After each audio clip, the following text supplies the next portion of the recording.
But right now, the U.S. is the one that's there. Absolutely. I mean, and you've said you thought troops should be withdrawn. No, I've never said I've never said that troops should be withdrawn. What I've said is that we've got to make sure that we secure and execute the rebuilding and reconstruction process effectively and properly. And I don't think we should have an artificial deadline when to do that. I think what's important is that we have a long-term planning process and a short-term security. You use terms like you intend to end the war.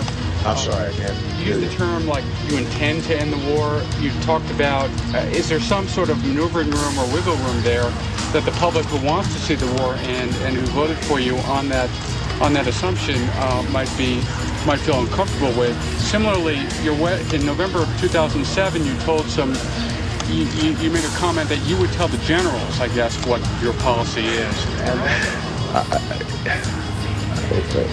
Here's what I can tell you. I will bring our troops out at a pace of 1 to 2 brigades per month. And at that pace, we will have our combat troops out in 16 months.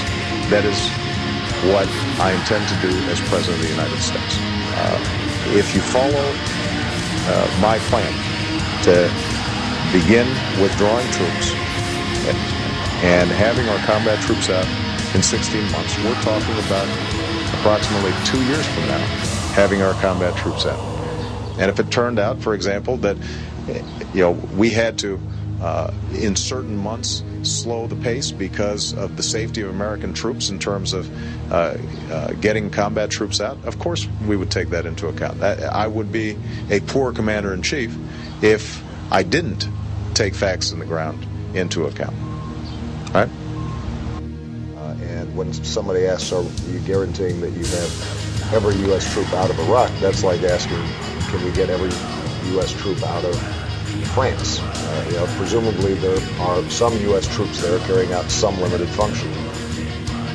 Will you pledge that by January 2013, the end of your first term, more than 5 years from now, there will be no U.S. troops in Iraq? I think it's hard to project 4 years from now, and I think it would be irresponsible. We don't know what contingency will be out there. What I can promise is that if there are still troops in Iraq when I take office, which it appears there may be unless we do get